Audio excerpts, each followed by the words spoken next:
नमस्कार. या Facebook live मध्ये तुम्हा सर्वांचं स्वागत. आपण पाहतोय की मागच्या 7 ते 8 दिवसांपासून आपण जागर मानवी हक्कांचा हा कार्यक्रम मानवी हक्क संरक्षण जागृती संस्था आणि आवाज टुडेच्या माध्यमातून प्रसारित करीत आहोत. याच्यामध्ये अनेक विविध क्षेत्रातल्या मान्यवरांनी आपल्या भूमिका मांडलेल्या आहेत. अनेक कवींनी याबाबतच्या आपल्या कविता मांडलेल्या आहेत. त्याच्याबरोबर नव्याने आपल्याला एक डॉक्टर अविनाश सांगोलेकर यांची गझल सुद्धा ऐकायला मिळाली. एकूणच मानवी हक्क काय, त्याच्या संकल्पना काय, ते मानवी हक्क कोणत्या गटापर्यंत कोणत्या घटकापर्यंत पोचलंय याला घेऊन आपल्याला चर्चा झालेल्या दिसत आहेत. एका बाजूला एक सूर सुद्धा आपल्याला दिसला की जे प्रशासकीय अधिकारी आहेत, राजकारणी आहेत किंवा एकूणच प्राध्यापक मंडळी आहेत, त्यांना खरंच मानवी हक्क म्हणजे काय, त्याच्या संकल्पना माहीत आहेत का. एका बाजूला आपल्याला ग्रॅज्युएशन आणि मास्टर शिक्षण घेत असताना मानवी हक्काचा विषय ऐच्छिक विषय केलेला आहे. मात्र तो ऐच्छिक विषय असल्यामुळं तात्पुरत्या स्वरूपात कसं ना कसं त्याच्यामध्ये पास व्हायचं आणि म्हणून तेवढ्यापुरतं आपण मानवी हक्क म्हणून त्याच्याकडे आपण पाहत असतो. मानवी हक्क समजून जर आपण घेतले तर आपल्याला माहिती आहे की मानवी हक्क जर समजून घेतले तर आपल्याला आपण सन्मानाने जगू शकतो एवढी ग्वाही आपल्याला मानवी हक्क समजून घेतले, ते अंगीकारले तर आपल्या लक्षात येईल. आता मानवी हक्कांचं उल्लंघन कुठं होतं, अनेक मान्यवरांनी त्याच्या संकल्पना मांडलेल्या आहेत. मानवी हक्काचं होत असलेलं उल्लंघन, मग एका बाजूला मानवी हक्काबाबतचं संरक्षण करीत असताना होणाऱ्या टीका, एका बाजूला राष्ट्रीय पातळीवर जर आपण बघितलं तर अतिरेक्यांना वाचवण्यासाठी सुद्धा मानवी हक्कांचा वापर केला जातो, अशा सुद्धा टीका टिप्पण्या केल्या जातात. मात्र मानवी हक्क काय आहे, खरंच सर्वसामान्य तळागाळातला जो इसम आहे, जो व्यक्ती आहे, खरंच त्याच्या मानवी हक्कांचं उल्लंघन होत, त्याच्यावरती अन्याय होतोय का, आणि त्याच्यावरती जर अन्याय होत असेल तर मग मानवी हक्क संकल्पना महत्वाची ठरते. आता आपल्याला माहिती आहे की आज मानवी हक्काचा विषय एकूण त्या संकल्पना व्याख्या मी त्या बोलत बसणार नाही, मी थेट विषयावरती जातोय. आपल्याला माहिती आहे की आता लव्ह जिहादला घेऊन अनेक टीका टिप्पण्या या सुरू आहेत. खरं तर एका बाजूला संविधान आपल्याला जोडीदार निवडण्याचं, लग्न करण्याचं, धर्माचं स्वातंत्र्य देत आहे, आणि मग त्याच्यामध्ये लव्ह जिहाद नेमकं काय आहे. विशिष्ट जाती धर्म आणि या एकूणच जाती धर्माचा पुरस्कार करताना, अजेंडा राबवताना कुठंतरी ही लव्ह जिहाद संकल्पना येते का. आपल्याला माहिती आहे की तनिष्कने एक जाहिरात काढलेली होती आणि त्याच्यामध्ये हिंदू सून ही मुस्लिम घरामध्ये जाते आणि त्याच्यामध्ये थोडासा संवाद दाखवलेला होता. सोशल मीडियावरती ही जाहिरात ट्रोल झाली. अक्षरशः तनिष्कवाल्यांना ही जाहिरात पाठीमागे घ्यावी लागली, माघारी घ्यावी लागली. आता आपण पाहतोय की यूपी सरकारने हा लव्ह जिहादचा कायदा केलेला आहे. मध्य प्रदेशमध्ये सुद्धा त्याबाबतचा तो कायदा करण्यासाठीची अंमलबजावणी सुरू आहे. भाजपचे इथले ज्येष्ठ मंडळी, नेते मंडळी सुद्धा म्हणतायत की महाराष्ट्रात सुद्धा लव्ह जिहाद असावा. मात्र महाराष्ट्राचे मुख्यमंत्री उद्धव ठाकरे यांनी लव्ह जिहाद नेमका काय आहे, लव्ह जिहाद हा फक्त लग्न करण्यासाठी जाती धर्मापुरता मर्यादित आहे का, लव्ह जिहाद एकूणच राजकारणाला जर लागू केला तर तो लव्ह जिहाद पक्षांतर करताना ठरत नाही का, अशी सुद्धा अनेक मांडणी त्याच्यावरती आपल्याला झालेली दिसून येते. मागच्या काही वर्षांपूर्वी जो भीमा कोरेगावला जो हिंसाचार झालेला होता, भ्याड हल्ला झालेला होता, आणि त्याच्याच पूर्वसंध्येला पुण्यामध्ये एक एल्गार परिषद पार पाडलेली होती. एकूणच नक्षली कारवाया याचा संबंध एल्गार परिषदेशी जोडून अनेक पत्रकार, अभ्यासक, वकील मंडळी यांना तुरुंगात डांबल्याची प्रकरणं सुद्धा झाली.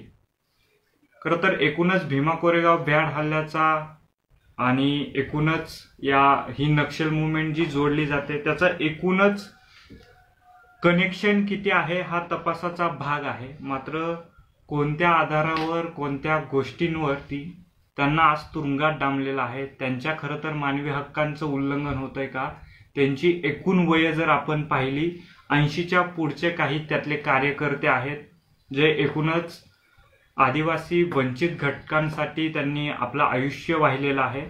यांना तुरुंगात डांबण्याचे प्रकरण का होत आहेत, त्यांच्या मानवी हक्कांचं उल्लंघन होत आहे का, किंवा एका बाजूला राजकारणी म्हणून एका राष्ट्रीय पातळीवरच्या पक्षाला विरोध केला, तसा अजेंडा राबवला की तुमच्यावरती UAPA सारखी कलम लावली जातात, UAPA लावला जात आहे, तुम्हाला तुरुंगात डांबलं जातं. हे काय आहे तर हे मानवी हक्कांचं उल्लंघन आहे का, हा आपण सर्वांनी त्याचा विचार करणं गरजेचं आहे. दुसरी गोष्ट, मी पत्रकारिता करतोय, माध्यमांचं स्वातंत्र्य अबाधित राहायला हवं असे जरी आपण एका बाजूला मांडणी करीत असलो तरी एकूणच अभिव्यक्ती स्वातंत्र्याचा जो काही गैरवापर होतो आणि एकूणच विधानसभेमध्ये अर्णब गोस्वामी हे जे रिपब्लिकनचे संपादक डायरेक्टर आहेत त्यांच्यावरती जो हक्कभंग आणण्यात आलेला होता आणि एकूणच त्यांच्यावरती असं माध्यमांमध्ये चर्चा होते की सुडाचं राजकारण झालं, जुनी प्रकरणं बाहेर काढली आणि एकूणच अभिव्यक्ती स्वातंत्र्य अर्णब गोस्वामींचा आवाज दाबण्याचा प्रयत्न कुठेतरी झाला. खरंच अर्णब गोस्वामी यांच्या अभिव्यक्ती स्वातंत्र्यावरती घाला घालण्यात आला का, हा पुन्हा संशोधनाचा मुद्दा आहे, हे पुन्हा राजकारण आहे. मात्र अनेक पत्रकारांना जाणीवपूर्वक राजीनामे द्यावे लागलेले आहेत. मग त्याच्यामध्ये अभिसार शर्मा असतील, रवींद्र आंबेकर असतील, ज्येष्ठ पत्रकार निखिल वागळे असतील, अशी खूप मोठी लिस्ट आपल्याला देता येईल की एकूणच या भांडवलशाहीच्या भाजपच्या अजेंडेला कंटाळून यांनी राजीनामे दिलेले आहेत, यांच्याकडून राजीनामे घेतले गेलेले आहेत. हा झाला एकूणच अभिव्यक्ती स्वातंत्र्याला घेऊनचा मुद्दा. आपल्याला माहिती आहे की दिल्लीमध्ये शेतकरी आंदोलन सुरू आहे. हे शेतकरी आंदोलन बदनाम करण्यासाठी एका बाजूला त्यांना खलिस्तानी ठरवलं जात आहे. मागच्या काही वर्षांपूर्वी जेएनयूमध्ये जी काही आंदोलनं झाली किंवा एकूणच CAA NRCला घेऊन जी काही भूमिका रस्त्यावरती लोकशाहीनी आंदोलन, संविधानाने आपल्याला आंदोलन करण्याचं स्वातंत्र्य दिलेलं आहे. लोकशाहीमध्ये आपण ती आंदोलनं करू शकतो, आपण भूमिका मांडू शकतो. मात्र CAA NRCच्या आंदोलनावेळी नेमके त्यांच्यावरती काय आरोप होत होते, त्यावेळेस आपल्याला गोळीबार सुद्धा झालेला माहितीये. हा गोळीबार होण्यासाठीची कोणी विधानं केलती, कोणत्या भाजप नेत्यांनी ही विधानं केलती, हे सर्व माध्यमांसमोर आहे. हे फोडून सांगणं आता महत्वाचं वाटत नाही. मात्र ज्या वेळेस एखादी 80 वर्षाची आजी सुद्धा अशा आंदोलनामध्ये उतरते, माध्यम तिची दखल घेतात आणि त्यावेळेस हे आंदोलनकर्ते जे विद्यार्थी असतील, उमर खालिदचं आपल्याला उदाहरण घेता येईल. आज उमर खालिद तुरुंगामध्ये आहे. काय आहे एकूणच त्याचा जो सोशल मीडियावरती एकूणच दिल्ली पोलिसांच्या हाती जो काही व्हिडिओ आलेला आहे तो खरंच एडिट केलेला आहे का, मूळ जो उमर खालिदचा व्हिडिओ आहे खरंच उमर खालिदच्या मानवी हक्कांचं उल्लंघन झालंय का, याचा सुद्धा नव्याने विचार होणं गरजेचं आहे. आपण NRC CAA घेऊन बोलत होतो, आपण शेतकरी आंदोलनाला घेऊन बोलत होतो. एकूणच लोकशाही मार्गाने संविधानातल्या गोष्टी प्रमाण मानून जर अशी आंदोलनं होत असतील, एकूणच ही आंदोलनं किंवा एकूणच पोलीस बळाचा वापर करून सरकारकडून त्यांना मारहाण होणं, पोलिसांनी ती मारहाण घडवून आणणं, त्यांच्यावरती लाठी हल्ला होणं, अशा अनेक घटना आपण पाहतोय. मग प्रश्न पडतोय की आपण आंदोलनं करायची आहेत का, आंदोलनं परत मानवी हक्कांमध्ये येतात का. मला वाटतं की विकासची त्याबाबतची भूमिका मांडली.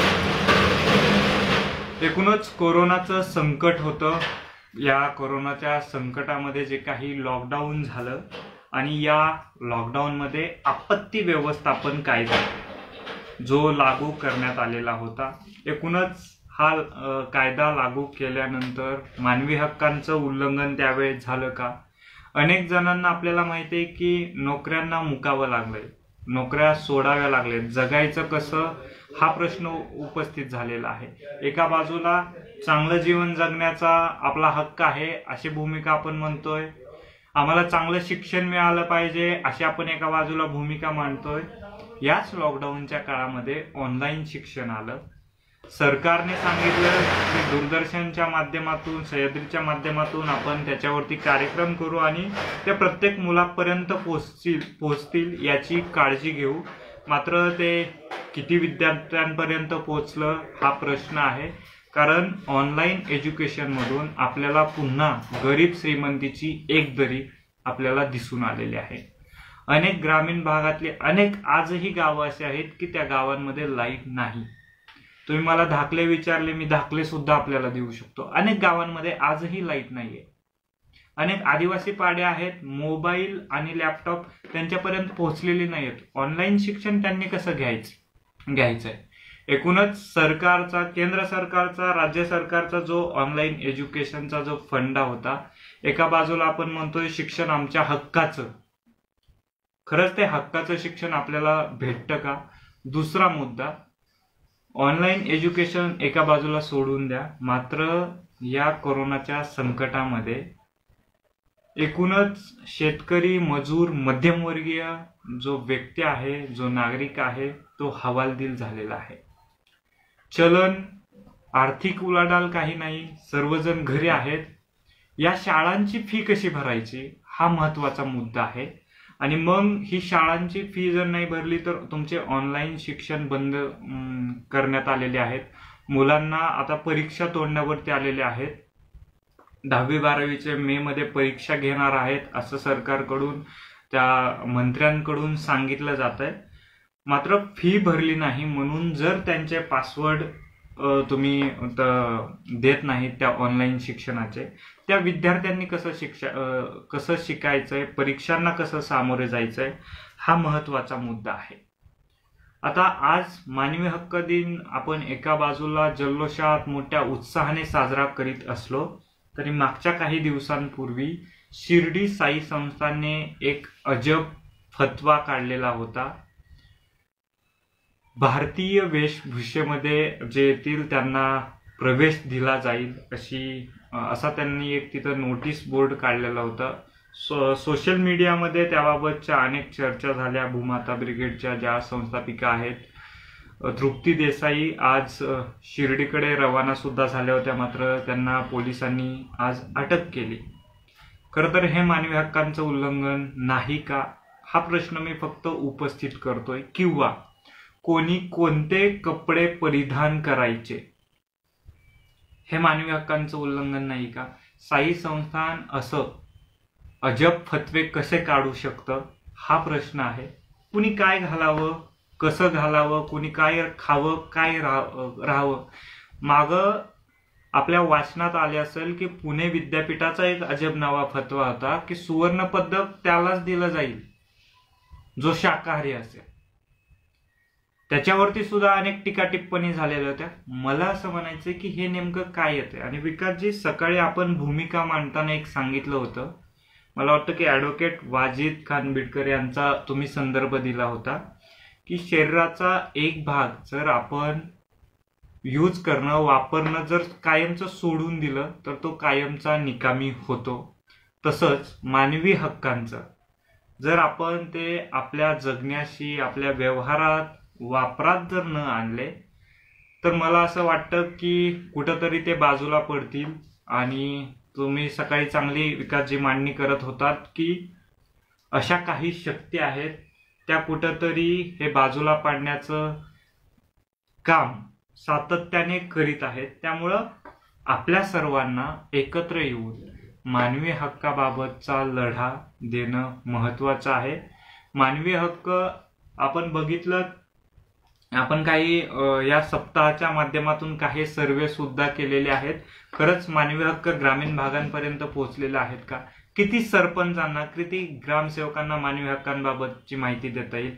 किंवा किती PI असतील पोलीस स्टेशनचे की त्यांना मानवी हक्काबाबत मांडता येईल? किती प्राध्यापक असतील त्यांना मानवी हक्कांवरती बोलता येईल? किंवा किती सामाजिक कार्यकर्ते म्हणतोय, किती सामाजिक कार्यकर्ते असतील की त्यांना खरंच मानवी हक्कांची जाणीव असेल, त्यांच्या संकल्पना, या डेफिनेशन संकल्पना त्यांच्या व्यवस्थित त्या इतरांना पटवून देऊ शकतील. एकूणच आपण पाहिलं की या 8 दिवसांच्या काळामध्ये या संस्थेच्या माध्यमातून अनेक मान्यवरांनी, विविध क्षेत्रातल्या अनेक मान्यवरांनी आपल्या भूमिका मांडलेल्या आहेत. मात्र जे ज्वलंत आजचे विषय आहेत, आजही भीमा कोरेगाव आणि एल्गार परिषदेचा संबंध जोडून अनेकांना अटक केली जाते, तुरुंगामध्ये डांबलं जात आहे. सन्मानाने जगण्याचा एक, त्या पक्षाचं मी नाव घेत नाही पण मला राहवत नाही म्हणून बोलतोय. संविधान आपल्याला सांगतं की तुम्ही कुठेही जाऊन व्यवसाय करू शकता. संविधान आपल्याला सांगतं तुम्ही कोणत्याही भाषेमध्ये एकूण बोलू शकता. तर मग एक पक्ष जो अजेंडा राबवतो, नाही इथं राहायचंय तर हीच भाषा बोलायची, इथं राहायचंय तर हाच व्यवसाय करायचा, नाही अगोदर आमच्या राज्यातल्या लोकांनी हा व्यवसाय करणं उरलं तर तुम्ही तो व्यवसाय करायचा आहे. एकूणच संविधानाच्या विरोधात हे जे काही अजेंडे चालवले जातात, मला असं वाटतं की त्याला आपण कुठेतरी विरोध करणार आहोत का, हा महत्वाचा मुद्दा आहे. दुसरा मुद्दा आहे की राष्ट्रीय पातळीवरती कुठंतरी एकूणच राजकारण आणून UAPA सारखे कायदे जे आहेत, म्हणजे मी आता सरकारच्या विरोधात भूमिका घेतोय तर माझ्यावरती UAPA तुम्ही लावणार, कारण द्यायची गरज नाही, देश विघातक असं तो काहीतरी करू शकेल किंवा आम्हाला काहीतरी शंका येते म्हणून तुम्हाला जर तुरुंगात डांबण्यात येत असेल तर मला वाटतं की मग मानवी हक्क आणि मग हे अशा अनेक सप्ताह करून उपयोग काय आहे. एल्गार परिषदेला घेऊन त्यांना नक्षलवादी चळवळीशी त्यांचा संबंध जोडून अनेक कार्यकर्त्यांना जे आज तुरुंगात डांबलेला आहे, किती जण आपण त्याला घेऊन आवाज उठवताना दिसतोय, त्या मुद्द्याला घेऊन आपण कितीदा रस्त्यावरती उतरलेलो आहोत. आणि रस्त्यावरती उतरणं आता सोपं राहिलेलं नाही. आपल्याला माहिती आहे की NRC आणि CAAच्या आंदोलनाला घेऊन रस्त्यावर उतरलं की आपल्याला काय बोललं जातंय, आपला संबंध कोणाशी जोडला जातोय, म्हणजे देशप्रेम किंवा देशप्रेमची एकूणच सर्टिफिकेट वाटणारी गँग आता या देशामध्ये, महाराष्ट्रामध्ये तयार झालेली आहे. जे ट्रस्ट असतात, म्हणजे एकूणच शिर्डीच्या ह्याच्यावरती आपण बोललेलो आहोत, अनेक या ट्रस्ट जे देव ह्या संकल्पनेला घेऊन चालतात, याच्यावरती अनेक टीका टिप्पणी केल्या जातात, त्याबाबतचा हिशोब मागितला जातो, नेमकी उलाढाल किती होती ह्याच्यावरती बोललं जातं. मात्र ज्यावेळेस असं एखादं ट्रस्ट, देवस्थान ज्यावेळेस तोडके कपडे घालून नका सांगतं, आपल्या मानवी हक्कावरती त्याची गदा येते आणि मग आपण तृप्ती देसाईंना एका बाजूला असं म्हणतो की त्या स्टंट करतात. ठीक आहे, त्या स्टंट करत असतील, त्यावरचे डिबेट आपण वेगळी करूयात की त्या एकूणच अशा आंदोलनाच्या माध्यमातून स्टंट करतात की नाही. मात्र जे असे फतवे निघतायत त्याच्या विरोधात तुम्ही आम्ही किती बोलतोय हे सुद्धा पाहणं महत्वाचं आहे. तो स्टंट आहे नाही त्यावरती आपण वेगळ्या नव्याने चर्चा करूयातच. महत्वाचं एज्युकेशनचा जो काही खिळखिळा झालेला आहे, म्हणजे ज्याच्याकडे पैसे मोजण्याची ताकद आहे तो चांगले शिक्षण घेऊ शकतो. महत्वाचं अन्न, वस्त्र, निवारा मूलभूत आपले अधिकार आहेत, मूलभूत हक्क आहेत. खरंच रस्त्यावरती, फुटपाथवरती झोपणाऱ्या माणसाला खरंच मानवी हक्कांची जाणीव झालेली आहे का, त्याला त्याची ओळख पटवून दिलेली असते का. सन्मानाने जगणं मानवी हक्क आहे. खरंच सन्मानाने जगण्यासाठीच्या गोष्टी त्याच्यापर्यंत पोहोचलेल्या असतात का, असे अनेक प्रश्न. मी आज उत्तरं दिलेली नाहीत. मी पुन्हा सर्व मान्यवरांचे ज्या काही भूमिका ऐकलेल्या होत्या, ह्या भूमिका ऐकून मी पुन्हा आज प्रश्न मांडलेले आहेत. काही प्रश्न अनुत्तरित असू शकतात, मात्र मला असं वाटतं मी पामर आहे, मी अजून शिकतोय, वाचतोय, भूमिका मांडतोय. पण माझी अशी अपेक्षा आहे की जे मी प्रश्न उपस्थित केलेले आहेत मला असं वाटतं की त्या प्रश्नांना घेऊन पुन्हा त्याच्यावरती आपण चर्चा करूयात, भूमिका मांडूयात आणि एकूणच मानवी हक्क संरक्षण जागृती संस्थेच्या वतीनं आवाज टुडेच्या माध्यमातून आपण विविध मान्यवरांच्या, विविध तज्ज्ञांच्या भूमिका आपण जाणून घेतलेल्या आहेत. काही जण या भूमिकांना सहमत नसतीलही, मात्र आपण बोलत राहू. आपण कमेंट करा, व्हिडिओ करा, आपली माध्यमं आहेत. आपण सोशल मीडियाच्या माध्यमातून बोलत राहूयात. शेवटी लढेंगे जितेंगे. आणि मी आता विकासजींकडे पुढची सूत्र सोपवतो. आकाशजी, आपण जो मुद्दे मांडलेले आहेत आणि जे प्रश्न उपस्थित केलेले आहेत, हे प्रश्न मानवी हक्काचा आज आपण 10 डिसेंबर म्हणून साजरा करत आहोत, मानवी हक्क दिन साजरा करत आहोत. आणि त्या दृष्टिकोनातून आपण उपस्थित केलेले प्रश्न तुम्हा आम्हाला सर्वच मित्रांना विचार करायला लावणारे आहेत. ज्या दृष्टिकोनातून मानवी हक्कांबद्दल बोलत आहोत, हा मानवी हक्कांचा इतिहास अनेक तज्ज्ञांनी मांडलेला आहे. आणि हा मानवी हक्काचा इतिहास नेमका काय आहे, त्या इतिहासातून आपण मानवी हक्काची संकल्पना कशी स्वीकारली आणि मानवी हक्काचा त्याला कायद्याचं स्वरूप कशा पद्धतीने प्राप्त करून देण्यात आलं आणि त्याचं संवर्धन करण्याची जिम्मेदारी कुणाकडे देण्यात आली, या दृष्टिकोनातून अनेक तज्ज्ञांच्या वतीनं आपापलं भूमिका घेऊन जागर मानवी हक्काचा या विषयाला धरून आज आम्ही गेल्या सप्ताहभरापासून मानवी हक्काच्या दृष्टिकोनातून त्यांचे विचार, त्यांची भूमिका आपल्या समोर आणण्याचा प्रयत्न या माध्यमातून आम्ही केलेला आवाज टुडे आणि मानवी हक्क संरक्षण जागृती संस्थेच्या माध्यमातून हा आवाज तुमच्यापर्यंत पोहोचवण्याचा, ही भूमिका तुमच्यापर्यंत पोहोचवण्याचा एकमेव उद्देश आहे. जसं मगाशी आकाश सरांनी सांगितलं होतं आणि या सगळ्या तज्ज्ञांच्या मांडणीतून आम्हाला जे अभ्यासाला आलं होतं, या दृष्टिकोनातून सांगितलं होतं की माणसाच्या शरीरातला एखाद्या अवयवाचा जर आपण वापर करणं थांबवलं किंवा त्याचा वापर केला नाही तर काही काळानं तो अवयव हा निकामी पडेल आणि त्याचा उपयोग करता येणार नाही आपल्याला. याच दृष्टिकोनातून मानवी हक्काचे अनेक संघर्ष झालेले, मानवी हक्कासाठी अनेक चळवळी उभ्या केलेल्या आहेत आणि या चळवळीतून, या संघर्षातून मिळालेले हे मानवी हक्क आहेत.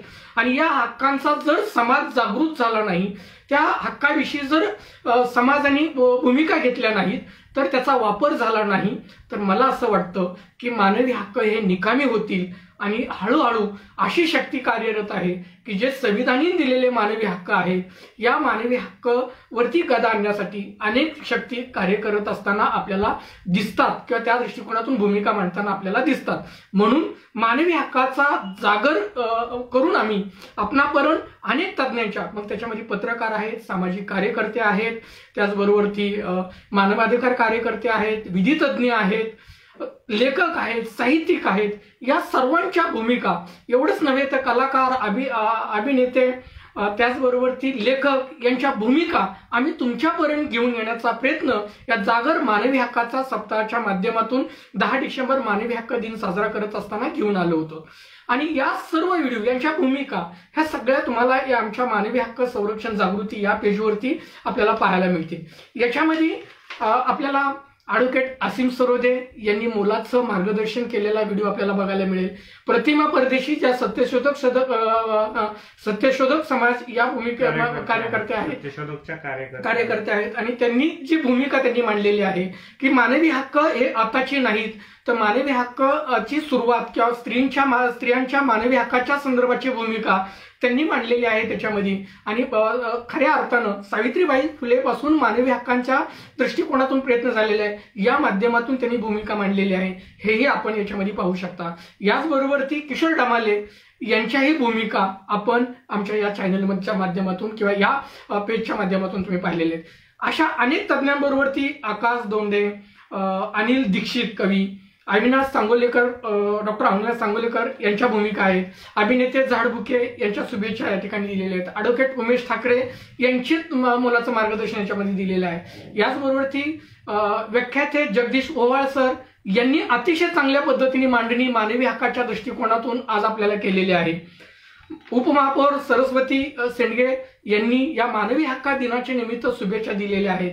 याचबरोबर ती सतीश पडळकर यांनी अतिशय चांगल्या पद्धतीने मौलिक मार्गदर्शन या माध्यमातून केलेलं आहे. याच्यामध्ये ॲडव्होकेट तोशिफ शेख आहेत, वाजिद खान बिडकर आहेत किंवा मनीषा देशपांडे आहेत, मनीष देशपांडे आहेत, हेमंत रासने सरांनी शुभेच्छा दिलेल्या आहेत, विरोधी पक्षनेते धुमाळ मॅडम यांनी शुभेच्छा दिलेल्या आहेत, आपले पूर्वीचे जिल्हाधिकारी, निवासी जिल्हाधिकारी आणि आता महानगरपालिका आयुक्त सह-आयुक्त राजेंद्र मुट्टे साहेब यांनीही या ठिकाणी आपल्याला शुभेच्छा दिलेल्या आहेत. प्रियंका सेडगे, चारुशील माणिकराव माने यांनी बालविवाहाच्या संदर्भात किंवा या संदर्भातलं एक पथनाट्य केलेलं होतं किंवा नाट्य स्वरूपात त्यांनी मांडणी केलेली होती. या संदर्भाचा व्हिडिओ या पेजवरती तुम्ही बघा आणि त्याच्यातून तुम्हाला तुमच्या भूमिका काय आहेत, मानवी हक्काचा जागर हा सप्ताह जो राबवलेला आहे याच्यातून तुम्हाला काय वाटतं, तुमचं मत आमच्यापर्यंत पोहोचवण्याचा प्रयत्न करा.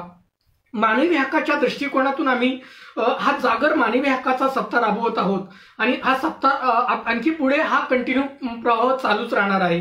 कारण खऱ्या अर्थानं माणसाला माणूस म्हणून जगण्यासाठी भारतीय संविधानाने प्राप्त केलेले मानवाधिकार, त्याचबरोबर ती आपल्या संसद आणि विधिमंडळाने लोकांसाठी पारित केलेले मानवाधिकार आणि जागतिक लेवलवरती राष्ट्रसंघाच्या वतीनं जो वैश्विक जाहीरनाम्याच्या माध्यमातून दिलेले मानवी हक्क या संदर्भातली ही भूमिका किंवा या संदर्भातला मानवी हक्काचा दृष्टिकोन, त्याचं संरक्षण आणि संवर्धन कशा पद्धतीने केलं पाहिजे या दृष्टिकोनातून भूमिका घेऊन आज आम्ही मानवी हक्क संरक्षण जागृती संस्थेच्या माध्यमातून आपल्या समोर हा जागर मानवी हक्काचा सप्ताह आम्ही आपल्या समोर आणलेला होता. या संदर्भात आपल्याला काय वाटतं याची भूमिका जर तुम्ही आम्हाला प्रतिक्रियामार्फत कळली तर त्यातून आम्हाला आमच्या या छोट्याशा प्रयत्नाला एक स्फूर्तीबळ मिळेल, प्रेरणा मिळेल आणि त्यातून आणखी नाविन्याप्रमाणे मानवी हक्क तुमच्यापर्यंत घेऊन येण्यासाठी आम्ही प्रयत्न करूयात.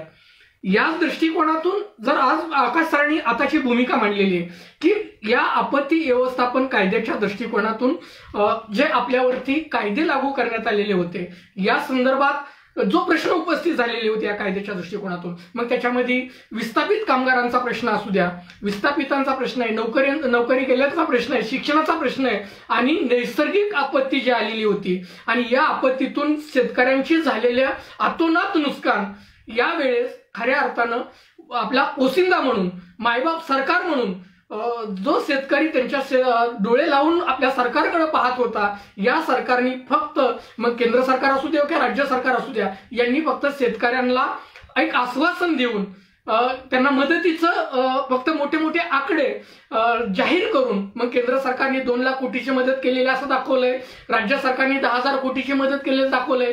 प्रत्यक्ष ती मदत खरोखरच त्या शेतकऱ्यांना या नैसर्गिक आपत्तीत मिळालेली का, हाही एक महत्वाचा प्रश्न आहे.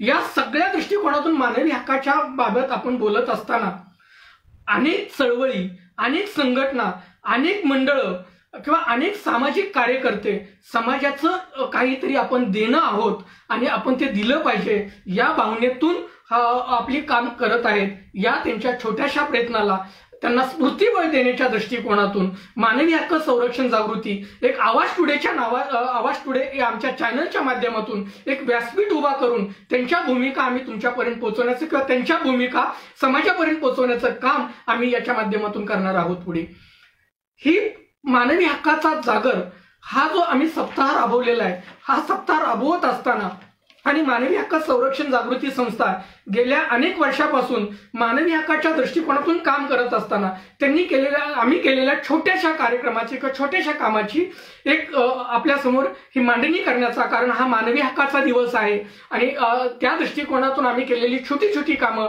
आमच्या सामाजिक संस्थेच्या माध्यमातून केलेली कामं आपणासमोर घेऊन येण्याचा छोटासा प्रयत्न करत आहोत. याच्यामध्ये आमच्या संस्थेचे संचालक आणि पिंपरी चिंचवड शहर अध्यक्ष अण्णा जोगदंड यांनी स्त्री पुरुष समानतेच्या दृष्टिकोनातून एक नवी चळवळ आम्ही उभी केली होती आणि स्त्री पुरुष समानता केवळ घरातच आपण किंवा कागदावरती आहे हे बसून चालणार नाही, तर हे आपल्या वागण्या बोलण्यात आलं पाहिजे या दृष्टिकोनातून किंवा आपण जे सण उत्सव साजरा करतो आणि हे सण उत्सवही आपल्याला एका स्त्री अंगाने साजरे केले जात आहेत आणि स्त्रीच्या दृष्टिकोनातून साजरे केले जात आहेत आणि स्त्रियांनीच ते करणं अपेक्षित आहे अशी काही समाजाची भूमिका असती.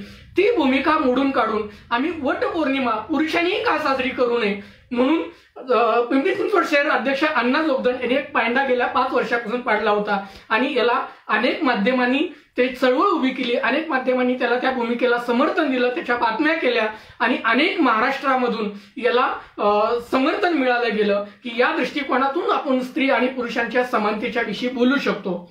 स्त्री पुरुष समानतेबरोबर बोलत असताना कायद्याच्या पुढे आपण सर्व समानता याही गोष्टीकडे आपण बोललं पाहिजे. आता आपल्याला कल्पना आहे की जर एखादा गरीबातला गरीब व्यक्ती जर त्याच्यावरती अन्याय झालाय किंवा एखादा भिकारी त्याच्यावरती कुणीतरी अत्याचार केलाय म्हणून जेव्हा पोलीस स्टेशनमध्ये जातो आणि त्या ठिकाणच्या पोलीस स्टेशनच्या त्या भिकाऱ्याशी किंवा त्या इस्माशी पोलिसांनी त्या ठिकाणचं केलेलं वर्तन आणि त्याच ठिकाणी जर एखादा करोडपती किंवा एखादा सदन कुटुंबातला व्यक्ती त्याच्यावर अन्याय झाला म्हणून पोलीस स्टेशनला जातो, या दोन व्यक्तीच्या मध्ये दिलेली वागणूक जी आहे ही वागणूक समानतेमध्ये असते का, हा प्रश्न तुम्हाला मला विचारायचा आहे आणि त्या संदर्भात तुम्ही याबाबत आम्हाला कमेंटमध्ये नक्की कळवा. हा प्रश्न आहे कारण याही ठिकाणी मोठ्या प्रमाणात मानवी हक्कांचं उल्लंघन झालेलं आपल्याला नेहमीच दिसतं, नेहमीच त्याच्यावरती टीका केली जाते. दुसरी बाजू जर आपण पाहिली की मानवी अधिकार किंवा मानवी अधिकारावरती काम करणाऱ्या संघटनाचा जर विचार केला तर पोलिसाच्या माध्यमातून नेहमीच हा विचार केला होता की या संघटना केवळ गुन्हेगाराला मदत करतात, गुन्हेगारांनाच पाठीशी घालतात, अशा स्वरूपाचं याचं ब्रँडिंग केलं जातं किंवा अशा स्वरूपाचं गैरसमज समाजात पसरवण्याचं काम नक्की या काही यंत्रणेकडनं केलं जातं असं माझं मत आहे. मानवी हक्काच्या दृष्टिकोनातून ज्यावेळेस ह्या संस्था भूमिका घेत असतात त्यावेळेस त्या कायद्याच्या चौकटीत बोलत असतात किंवा कायद्यांनी दिलेल्या संरक्षणाबाबत बोलत असतात. कारण आपल्याकडे कायद्याचं प्रिन्सिपल आहे, भलेही एखादा गुन्हेगार सुटला तरी चालेल पण एका निर्दोषाला फाशी होता कामा नये, एका निर्दोषाला सजा होता कामा नये. आणि म्हणूनच कायद्याने म्हटलेलं आहे की जोपर्यंत एखाद्याला त्याच्यावरती ठेवलेले आरोप हे कायद्याने किंवा कोर्टाने त्याला शिक्षा देत नाही किंवा कोर्ट त्याला तो गुन्हेगार आहे ठरवत नाही तोपर्यंत तो फक्त आरोपी असतो, गुन्हेगार नाही. मात्र आपल्याकडे अशी परिस्थिती झालेली आहे की एखाद्यावरती एखादा खोटा गुन्हा जरी नोंद केला तरी त्याची सामाजिक प्रतिष्ठा म्हणून तो एक गुन्हेगार आहे आणि त्या गुन्हेगार दृष्टिकोनातूनच त्याच्याकडे पाहिलं जातं आणि त्यावेळेस त्याच्यावरती त्याच्या खऱ्या अर्थानं माणूस म्हणून जगण्याच्या मूलभूत मानवी हक्कांवरती जी गदा येते त्यावेळेस त्याच्यावरती झालेल्या आरोपाला तो सिद्ध होईपर्यंत त्याला जे वेदना भोगावं लागत असतात त्या वेदना हे माणूस म्हणून त्याचं माणूस पण घालवणाऱ्या असतात. मग त्यात तो एकटाच नाही तर त्याचं संपूर्ण कुटुंब याला तो भाग पडलेला दिसतो. आज मानवी हक्क दिन साजरा करतोय. आजच माझ्याकडं बारामती याच्यामधून एक व्हिडिओ आलेला आहे आणि तो व्हिडिओ अशा स्वरूपाचा आहे की पोलिसांनी काही ठिकाणी जुगार खेळत असलेल्या ठिकाणी जे जुगारी लोक आहेत या लोकांवरती रेड टाकली आणि हे लोकांना त्यांना पकडण्यात आलं आणि या लोकांची त्यांची धिंड काढली पोलिसांनी. हे धिंड काढणं हे खरंच आज मानवी हक्काचा दिन आपण साजरा करत असताना हे खरोखर योग्य आहे का, हाही एक कायद्याच्या चौकटीतला मोठा प्रश्न आहे. आणि म्हणूनच आपल्या या सगळ्या गोष्टीचा ज्यावेळेस आपण विचार करतोय किंवा याची मांडणी करतोय आकाशजी, तर मला असं वाटतं तुम्ही जे प्रश्न उपस्थित केलेले आहेत, आज जे हे मुद्दे मांडलेले आहेत हे खूप अतिशय महत्वाचे आणि या संदर्भात आपण वेळोवेळी बोललेलो आहोत. मग त्याच्यामध्ये शिक्षणाचा अधिकार असू द्या, त्याच्यामध्ये संघटना स्थापण्याचा अधिकार असू द्या किंवा त्याच्यामध्ये रोजगार मिळण्याचा अधिकार असू द्या, सुरक्षित जीवन जगण्याचा अधिकार असू द्या, या सगळ्या गोष्टीवरती आपण बोललेलो आहोत आणि बोलत राहू. या संदर्भात आवाज आपण उठवत राहू आणि हेच सगळं करत असताना आज कोविडच्या काळामध्येही आपल्याला माहिती आहे प्रशासनाच्या वतीनं जी कामं आपल्याला करण्यात आली की संसर्ग वाढणार नाही या दृष्टिकोनातून प्रशासनाच्या वतीनं की कोविड सेंटर तयार करण्यात आली होती आणि याच कोविड सेंटरमध्ये पुरुष आणि महिला एकत्र ठेवण्यात आलेल्या होत्या. आणि याच्या काही दिवसापूर्वी माध्यमांनी एक बातम्या केलेल्या होत्या की क्वारंटाईन सेंटरमध्ये महिला सुरक्षित आहेत का, की त्याही ठिकाणी महिलांवरती त्याबाबतची अनेक राज्यभरातून देशभरातूनची प्रकरणं आपल्याला पाहायला मिळालेली आहेत. त्यावेळेस महिलांच्या मानवी हक्कांचं उल्लंघन होतं का, ज्यावेळेस विविध जाती धर्माचे लोक त्याच्यामध्ये मग एकत्र महिला आणि पुरुष यांना एकत्र ठेवलं जातं आणि मग त्याच्यावरती मग आपण बोलतो का, तर हा प्रश्न आहे. आणि याच दृष्टिकोनातून आकाशजी तुम्ही स्वतः मानवी हक्क आयोगाकडे याची सुनावणी घेतलेली आहे आणि पत्रकार म्हणून आणि आपण तक्रारदार म्हणून आपण दोघांनी ती बाजू त्या ठिकाणी मांडलेली होती. आणि ही बाजू मांडत असताना आम्ही न्यायालयासमोर हा प्रश्न उपस्थित केला होता मानवी हक्क न्यायालयासमोर की वेगळ्या विविध जाती धर्माच्या लोकांना, महिला आणि पुरुषांना एकाच वार्डमध्ये ठेवून महिलांच्या सुरक्षित जीवन जगण्याच्या अधिकारावरती उल्लंघन आणलेलं आहे. आणि याबाबत आम्ही मानवी हक्क आयोगाकडे एका प्रतिष्ठित आणि प्रशासकीय पातळीवरती काम करत असणाऱ्या एका बोर्डच्या सीओच्या विरुद्ध आम्ही ही केस फाईल केलेली होती. या संदर्भातली भूमिका मांडत होती. त्याच्या संदर्भात आम्ही पुढे कारवाई करत आहोत. त्याची पुढे प्रक्रिया होईल. या सगळ्या दृष्टिकोनातून आपल्याला कल्पना असेल की मानवी अधिकाराच्या संदर्भात काम करत असताना मानवी अधिकाराच्या चळवळी बदनाम केल्या गेलेल्या आहेत. आणि या चळवळी बदनाम करत असताना मानवाधिकार कार्यकर्ते हे जणू काही नक्षली आहेत. या दृष्टिकोनातून प्रशासन पातळीवरती भूमिका घेतल्या जातात. प्रशासन पातळीवरती त्या पद्धतीने आणि विशेषतः पोलीस प्रशासन पातळीवरती ह्या भूमिका घेतल्या जातात. आणि म्हणून त्याच्या काही रिकमेंडेशन पाठवले गेलेल्या होत्या काही मागच्या काळामध्ये की ह्या मानवाधिकार संघटनाच्याच नावच त्यांची काढून टाकण्यात यावी. आणि त्याला कारण काय दिलेलं होतं तर केंद्र शासन आणि राज्य शासन यांनी मानवाधिकार राष्ट्रीय मानव हक्क आयोग आणि राज्य मानवी हक्क आयोग हे राज्यामध्ये कार्यरत आहेत. आणि हे कार्यरत असताना त्या नावाच्या संघटना मात्र आता या ठिकाणी नसू नयेत. आणि या संदर्भात तत्कालीन मुख्यमंत्री माननीय देवेंद्र फडणवीसजी यांच्या कार्यकाळामध्ये एक परिपत्रक काढण्यात आलं होतं 543. या परिपत्रकाचा क्रमांक आहे. आणि या परिपत्रकानुसार त्यांनी म्हटलेलं होतं की मानवाधिकार नावाच्या जेवढ्या संघटना असतील त्या संघटनाला बंदी घालण्यात येईल. यापुढे त्यांची नावं चेंज करण्यात येतील. मला हा प्रश्न त्यावेळेस आताच्या सरकार आणि तत्कालीन सरकारलाही विचारायचा आहे की नावं बदलल्याने त्यांचं काम बदलणार आहे, त्यांच्या भूमिका बदलणार आहेत, त्यांचं हे बदलणार आहे? अजिबात बदलणार नाही. आणि दुसरीकडं मात्र आपल्याला मूलभूत अधिकारांमध्येच दिलेलं आहे, आपल्या संविधानामध्ये दिलेलं आहे की संघटना स्थापण्याचं स्वातंत्र्य. हे संघटना स्थापण्याचं स्वातंत्र्य असतानाही आणि मग हा मानवी हक्काचा इतिहास केवळ आताचा आहे का? हा मानवी हक्काचा इतिहास 1200 वर्षापासून आपल्याला भारतीय संस्कृतीपासून ते प्राचीन संस्कृतीपासून विविध जे काही जाती धर्म आहे त्यांचे बायबल आहे, पुराण आहे किंवा आपली गीता आहे किंवा आपला बौद्ध धर्मामध्ये आहे. या सर्व धर्मांमध्ये मानवी हक्कांची संकल्पना मांडलेली असताना मग राज्य सरकार या दिशेने काम करत असलेल्या संघटनाची नावं कुठल्या इश्यूवरती बदलू शकतात? दुसरा प्रश्न, आम्ही याची केस ऑलरेडी आम्ही उच्च न्यायालयात दाखल केलेली आहे आणि त्याची केस सुनावणी चालू आहे. पण मुद्दा या ठिकाणचा होतोय की हे महाराष्ट्र सरकारने हे सर्क्युलर काढलेलं आहे. पण जर आपली एखादी संघटना शेजारच्या राज्यामध्ये नोंदणीकृत असेल धर्मादायकताकडे किंवा गुजरातला असेल, आपण असं करतो गुजरातलाच असेल, गुजरातची संघटना असेल किंवा कर्नाटकची संघटना असेल, तर या संघटना या ठिकाणच्या संघटनांनी त्याचं कार्यक्षेत्र जर भारतभर असेल तर महाराष्ट्र शासन त्या संघटनेची नावं कशी बदलेल?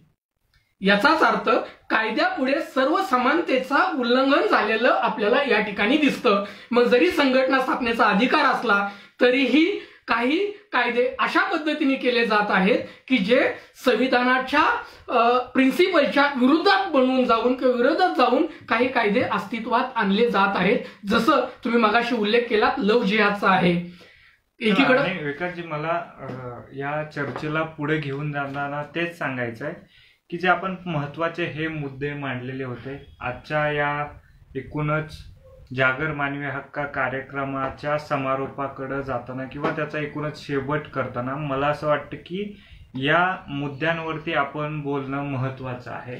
नक्कीच बोलणं महत्वाचं आहे. आणि म्हणूनच हा जागर मानवी हक्काचा यापुढेही आमचा आवाज टुडे आणि मानवी हक्क संरक्षण जागृती याच्या माध्यमातून आपल्यापर्यंत नक्कीच आणण्याचा आणि तिथपर्यंत जाण्याचा आम्ही प्रयत्न आपल्यासमोर करत आहोत. पण हे करत असताना आमच्या संघटनेच्या वतीनं आम्हाला ज्या कार्यकर्त्यांनी मदत केलेली आहे, ज्यांनी या सर्वांसाठी परिश्रम घेतलेला आहे, त्यांचाही उल्लेख करणं या ठिकाणी महत्वाचं ठरेल. म्हणूनच आमच्या कार्यकर्त्यांची आमच्या या सगळ्यांना आम्हाला तुम्ही सगळ्यांनी प्रेरणा दिली आणि या कार्यकर्त्याला एक स्फूर्तीबळ दिलं म्हणून मी त्यांची नावं या ठिकाणची घेतोय. या ठिकाणी आमच्या संस्थेचे पदाधिकारी असणारे आणि संस्थेचे संचालक म्हणून कार्यरत असणारे माननीय अण्णा जोगदंड, आमचे आमचे ठाण्याचे मुंबई ठाणे पालघर विभाग प्रमुख शकील शेख, याचबरोबर ती आमच्या संपूर्ण संचालक मंडळ, त्याच्यामध्ये अनिल कदम असू द्यात किंवा सावंत, आमचे सोमनाथ सावंत असू द्यात, बाळू कुचेकर असू द्यात किंवा आपल्याला अनेक कार्यकर्त्यांनी याच्या संदर्भात मदत केलेली आहे. याचबरोबर ती TDF संघटनेचे कार्यकर्ते सचिन दुर्गाडे सर आणि TDF संघटनेचे संपूर्ण शिक्षक पदाधिकारी यांनी झूम मीटिंगच्या माध्यमातून, त्याचबरोबर ती झूम मीटिंगच्या माध्यमातून ॲडव्होकेट तृप्ती पाटील, याचबरोबर ती ॲडव्होकेट महेश मेत्रे, याचबरोबर ती ॲडव्होकेट आगमने सर यांनी आमच्या कार्यकर्त्याला खूप मोलाचं मार्गदर्शन, त्यांचं व्याख्यान देऊन कायद्याविषयी जनजागृती करण्याचा प्रयत्न केलेला आहे. याचबरोबर ती आमच्या कार्यकर्ते यश चव्हाण आणि संजय कांबळे सरांनी या संदर्भातही मोठ्या प्रमाणात आम्हाला आपल्या या प्रोग्राम करण्यासाठी किंवा हा कार्यक्रम यशस्वीरित्या जनसामान्यापर्यंत पोहोचवण्यासाठी या कार्यकर्त्यांनी खूप चांगलं काम केलेलं आहे. म्हणून मी संस्था अध्यक्ष म्हणून या सर्व कार्यकर्त्याचं ज्ञात अज्ञात सर्वच आमच्या जे काही पडद्याच्या पाठीमागून राहून कधीही पडद्याच्या पुढे न येणारे आमचे कार्यकर्ते, मात्र आम्हाला तन मन धन देऊन या ठिकाणी प्रोत्साहन देऊन त्यांना काम करत असणारे आमचे सर्वच आमच्या संघटनेचे सर्व पदाधिकारी, सर्व कार्यकर्ते यांनी या कार्यक्रमासाठी वेळ दिला, तन मन देऊन मन लावून काम केलं. आमच्या आदेशाचं पालन करून आम्ही जे सांगू त्या पद्धतीने त्यांनी योगदान दिलेलं आहे आणि यापुढे सर्वजण हे योगदान देतील. आणि याच दृष्टिकोनातून वर्षभर अशाच पद्धतीनं मानवी हक्काचा संघर्ष, मानवी हक्कासाठी आम्ही खऱ्या अर्थानं लढा देत राहू, उभारत राहू. मानवी हक्काचा, विचारांचा जागर असाच तुमच्यापर्यंत या माध्यमातून आपल्यापर्यंत पोहोचवण्याचा आम्ही नक्कीच प्रयत्न करत राहू. आपल्या सर्वांचं प्रेम आणि मान्यवरांनी या आमच्या विनंतीला मान देऊन त्यांच्या भूमिका, त्यांचे विचार समाजापर्यंत पोहोचवण्यासाठी आपल्याला या माध्यमातून एक व्यासपीठ देऊन त्यांनी जे आम्हाला सहकार्य केलेलं आहे, यांचे अनेक पूर्वीचे विचार आणि पुन्हा आम्ही तुमच्यापर्यंत त्यांच्या वेगळ्या वेगळ्या कायद्याच्या दृष्टिकोनातून पुन्हा घेऊन येणार आहोत. तुर्तास आपल्या सर्वांना नमस्कार. आज मानवी हक्क दिनाच्या पुन्हा एकदा सर्वांना शुभेच्छा देतो आणि इथंच थांबतो. नमस्कार. नमस्कार.